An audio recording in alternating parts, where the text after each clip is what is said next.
So therefore, it is what is crypto really is in progress. So that is what secures the security. I mean, that's what gives the security of both currencies. So and the reason we call it cryptocurrency because it is secured like the cryptography. But then, I think they are allowed to make that demarcation. It's clear for us to even not model the two.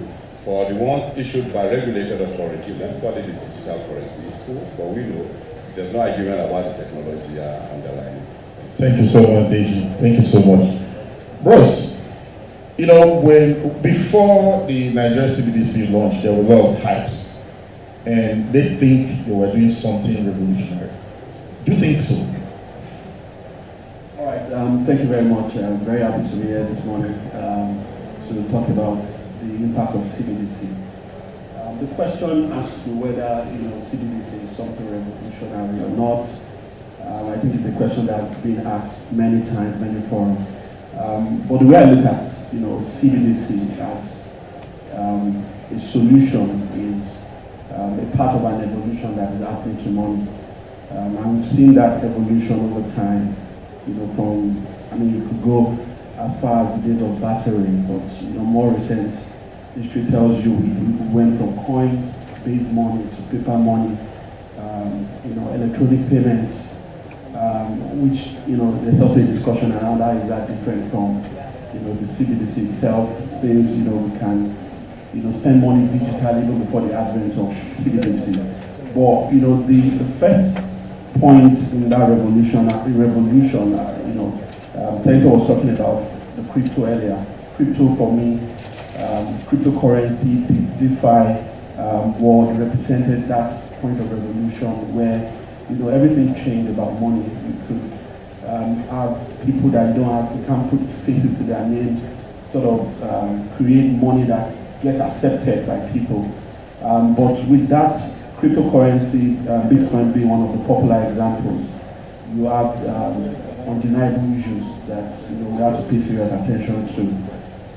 Issues around price fluctuation. So if it's going to function as money, cryptocurrency, money has to be able to store value.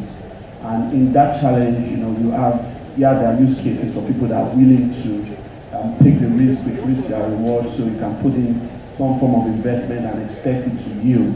But if you want to use it as payment, as a means of payment, it becomes challenging with the high price volatility you see with Bitcoin and other cryptocurrencies. Of course, there are also issues with scalability. We all know about the high and inefficient power usage of mining cryptocurrency, which in itself is a big challenge.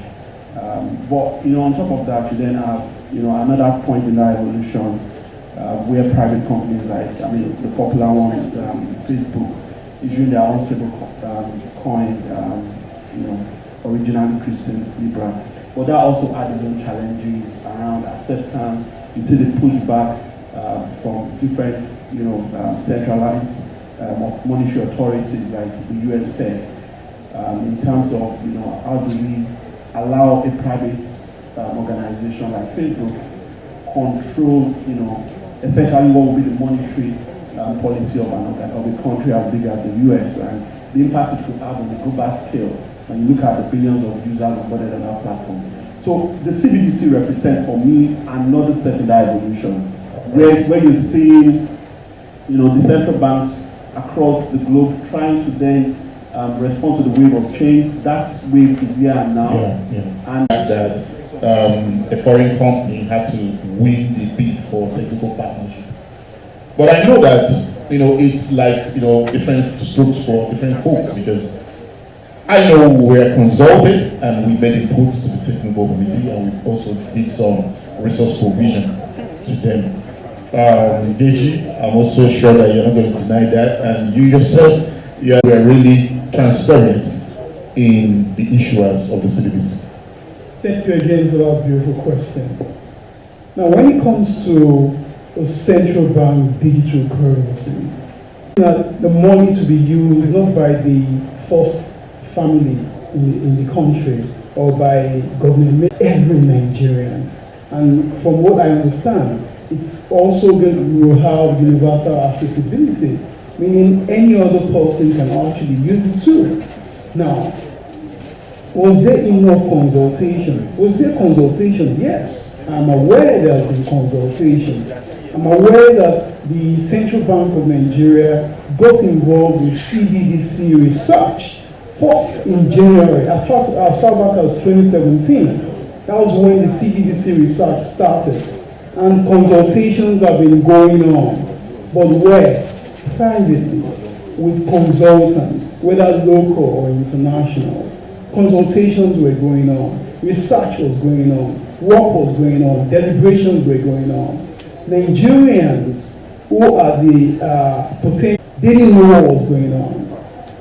Nigerians didn't know what was going on. And so consultants were going in and out of Abuja, but Nigerians who were going to use it had no idea. The press, the media had no idea. Now, it was not until this year that we got out there, sometime in June actually this year, that the Central Bank of Nigeria was going to introduce the e-Naira. And as a matter of fact, a date was also given as the launch date, October 1.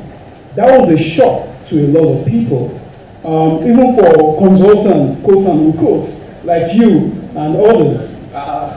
You will remember that when we had that conversation with the Technical Working Committee on the CBDC by the Central Bank, and we heard that date the first time, a lot of people in the room raised eyebrow because we were wondering, this is just about 3 months to launch dates.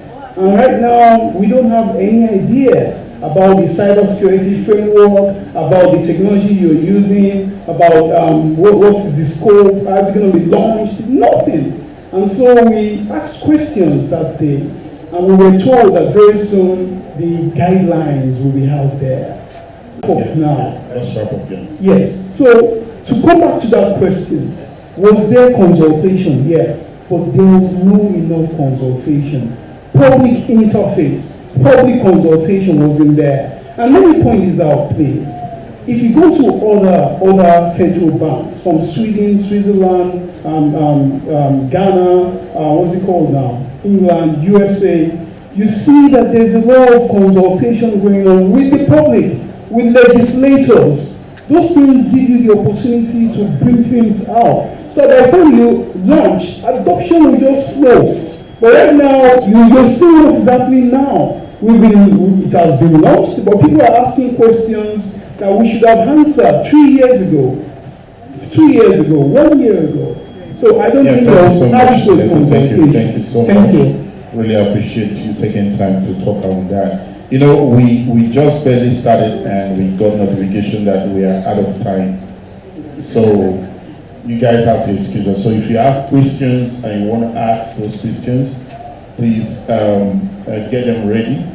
While I just let Mr. Digi to speak on one more subject before we take your questions. We have piece of papers around you so you could actually write them so that we read from them instead of giving the microphone, because I think the organizers are conscious of time. So, Deji, just two things we want to know. Is Nigeria and Africa ready for this tech? And do you think it will scale if they go ahead to keep launching? I know the typical Nigerian way of serving us food, you just cook this up and give them. If they don't like it, they can go to Buka and buy for themselves. If they don't like it. Nobody really bothers about getting to know what you think about it. It's a Nigerian factor. So if they bring this into the CBDC stuff, do you think it's going to work? Use an example from Nigeria. The CBDC, like he did mention, most people, I get a lot of interviews, requests, get out of CBDC, and I said, I'm not involved in this, right? Go talk to someone. We're really not consulted in that sense to say, okay, how do we go around this? But I think just to mark the sheets that stakeholders were carried around, so we were invited. So we just mark the attendance, in my view. Because if you actually consulted, then you should have input on what comes out. So that people don't live here with the mind that we actually the consultant to set up. No. But we were carried along when they wanted to say, we want to reach stakeholders about that. So it was just a shock to us like every other thing. Coming back to your question, for us, we believe it's an innovation that should be allowed to foster, especially in Africa. I think we need it so deeply. The last time I traveled to Zambia, I had to go change to United States dollar, get to Zambia, begin to look for kwacha in Zambia. It does not make sense within Africa. So at Central Bank, we try to erase that gray area. When we have the serious interoperability between central banks that are going to come up with that. And I think the central bank and the central banks within Africa are working on that payment system that will enable that on-ramp situation. Whether it is right or it is actually the right time to launch it. I told people also there's no better time than now. And in that sense, I give credit to the central bank for actually doing the first movers, stepping into it. And I said everywhere in the world, all the countries trying to actually figure around what CBDT is actually something they need to do. So central banks are turning like normal startups that need to actually come in to experiment these things. And we are early in experimenting, where we'll be seeing works as we saw, for the downloads, which is normal. For the whole technology itself is very nascent.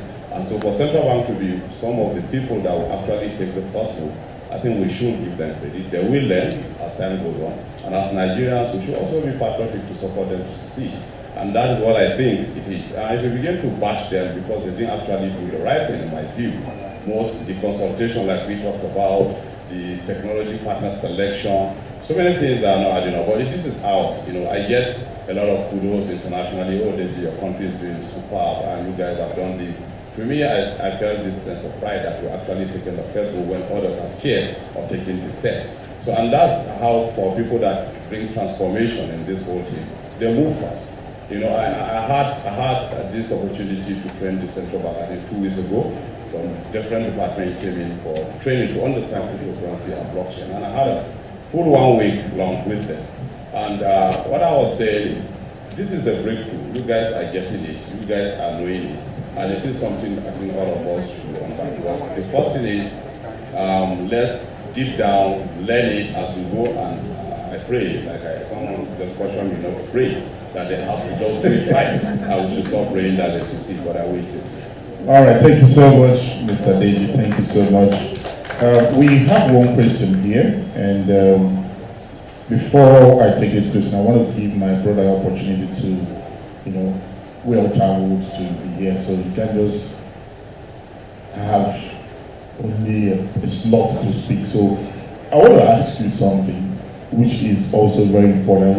It's been central bank CBDC, central bank CBDC. Where is the place of commercial banks in this whole equation? And everybody wants to talk about how CBDC is going to lower transaction fees. I think that's a brilliant question.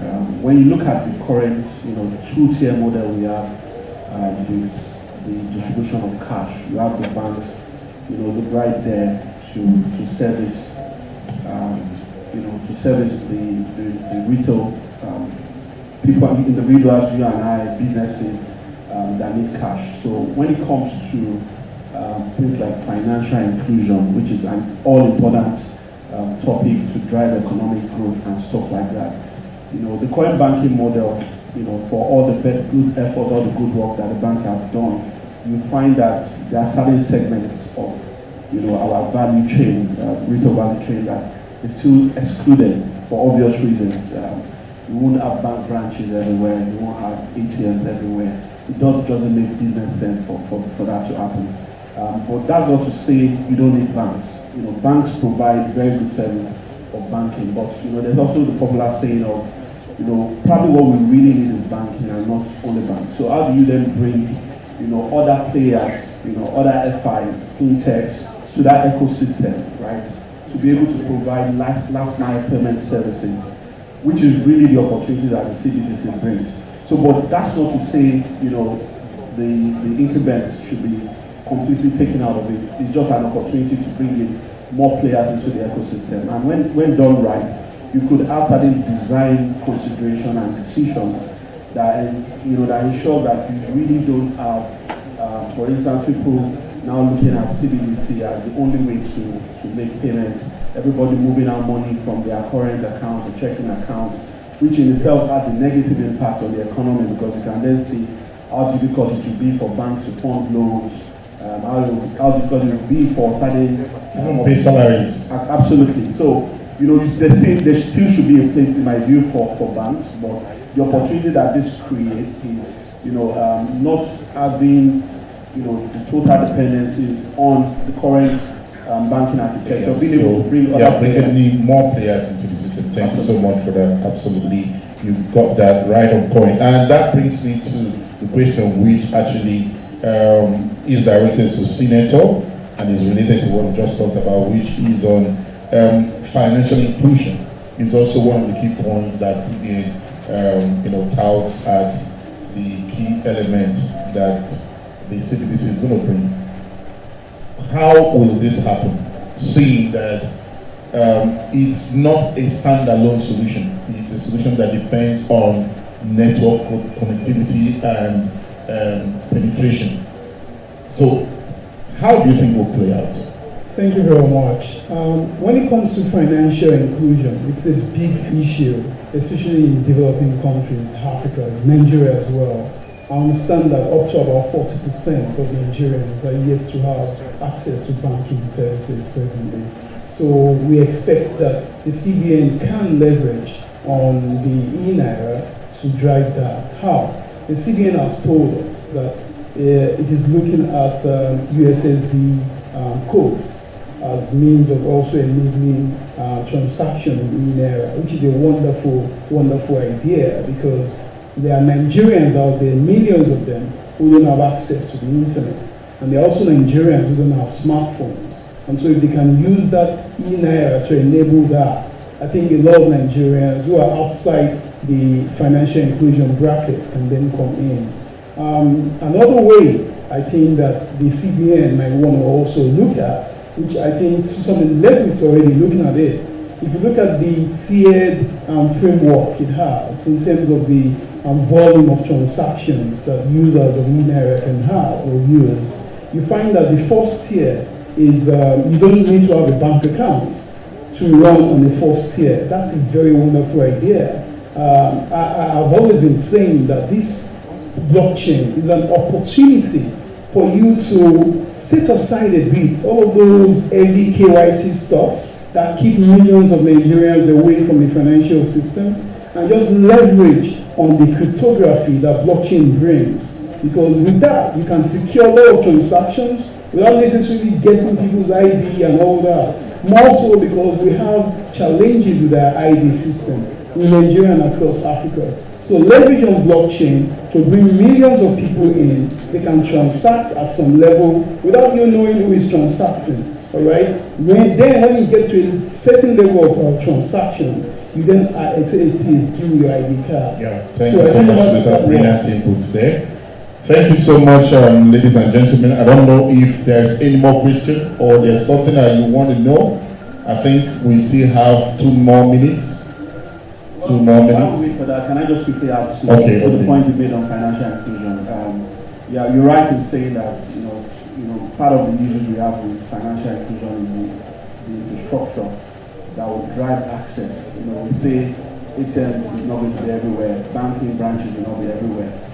Obviously, not everybody will have the infrastructure to do digital financial services, mobile phone and all that. When you truly demystify what the core issues are, infrastructure is one, but another one that I think, if the story is well told, could really impact financial inclusion is the fact that you'll still have the low-income segment. A lot of them won't go to the formal banking sector because there's been, I know our banks do a good job of keeping our money, but there's been history of defunct banks, right?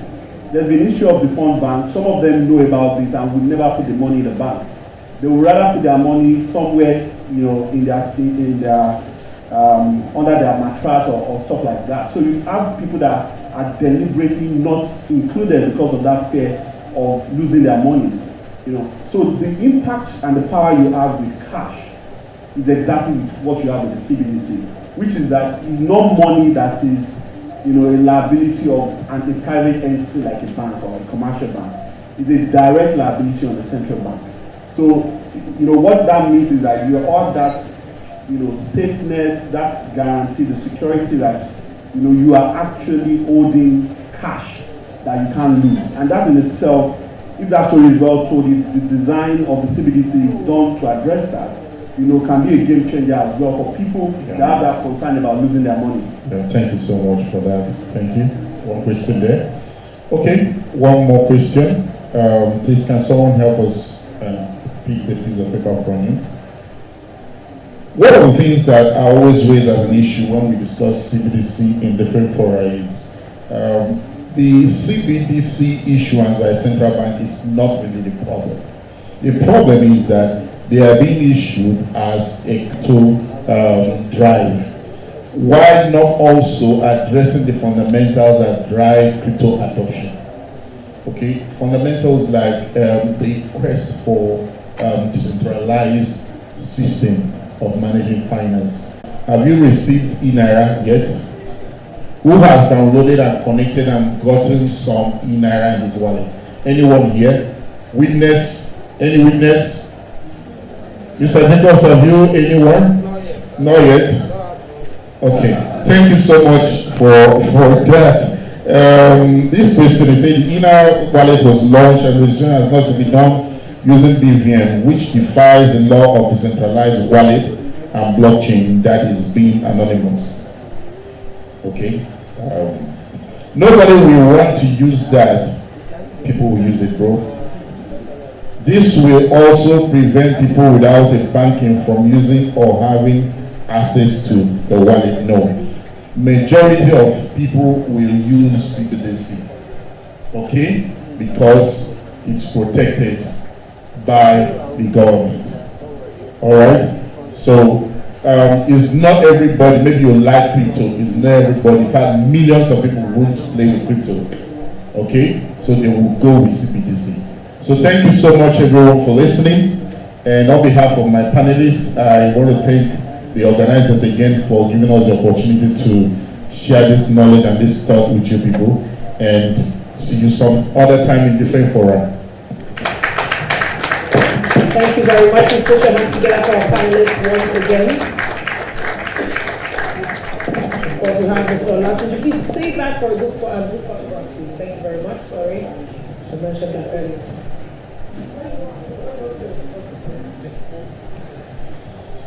All right, just recognizing once again Mr. Olatunji Oduboni, who is Executive Director FINTECH, representing Carmel Cadet, CEO FINTECH. Adedeji Owonibi is the co-founder of Convexity. Chimeze Chuta, our wonderful moderator, this amazing discussion we just had there. Well, I'd like to recognize some of our partners in the hall here with us today. Rock Citizenship, please put your hands together for them. Convexity and Near Protocol. I would like to reiterate that the session we're having today is powered by Coin News Extra CNETv. Without taking much of your time, I'm moving on to the next item that we have here. Before our next panel session, I'd like to call to the stage Fabuwo Olubumi, founder, Banks and Blockchain, to give his speech this morning. And it is titled Challenges Facing Digital Asset Adoption in Nigeria and the Way Forward. Please put your hands together for him.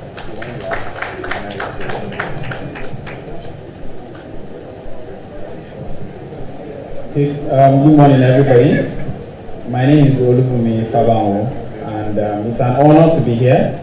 I think this is the first time I'll be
So someone famous, someone very, very famous. And if you don't know